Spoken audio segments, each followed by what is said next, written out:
నాయన ఆగండి నాయన ఎలకండి మా వీడియో తొయ్యకండి. మేమండి దేవకన్యలు వచ్చాము. మా మొక్కలు దేవకన్యలు లగలేవా? ఏ షేప్ లో చూసినా దేవకన్యలే.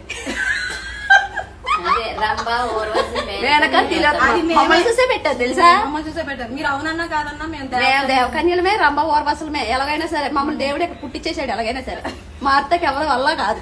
మేము వచ్చిన విషయం ఏంటంటే మీకు పుట్టినరోజులు గాని పెళ్లి రోజులు గాని ఏమన్నా శుభాకాంక్షలు ఏమన్నా తెలపాలంటే మేము 5 నలుగురు వస్తాము. 35 కింద దీవించడానికే. మాకేమేమి కావాలక్క మనం తినడానికే చేపల కర్రీ కావాలి. చికెన్ తినకూడదు. మేము ఫ్రై అయినా చేపల కూర అయినా సరే పెట్టడం మేము తింటాము. మేము మనస్ఫూర్తిగా దీవించేస్తాము. ఎవరు పుట్టినరోజులైనా సరే, పెళ్లి రోజులైనా, శోభనం రోజులైనా చెప్తాము కదా. అదొకటి. మా 4 అక్క చెల్లెలు కళ్ళ కపడం ఉండదు. ఏంటంటే ఆ 4 అని పెడుతున్నారు కాదు. ఇదిగో మనసు మాది తెల్లగా ఉంటది తెలుసా? మీరు నల్ల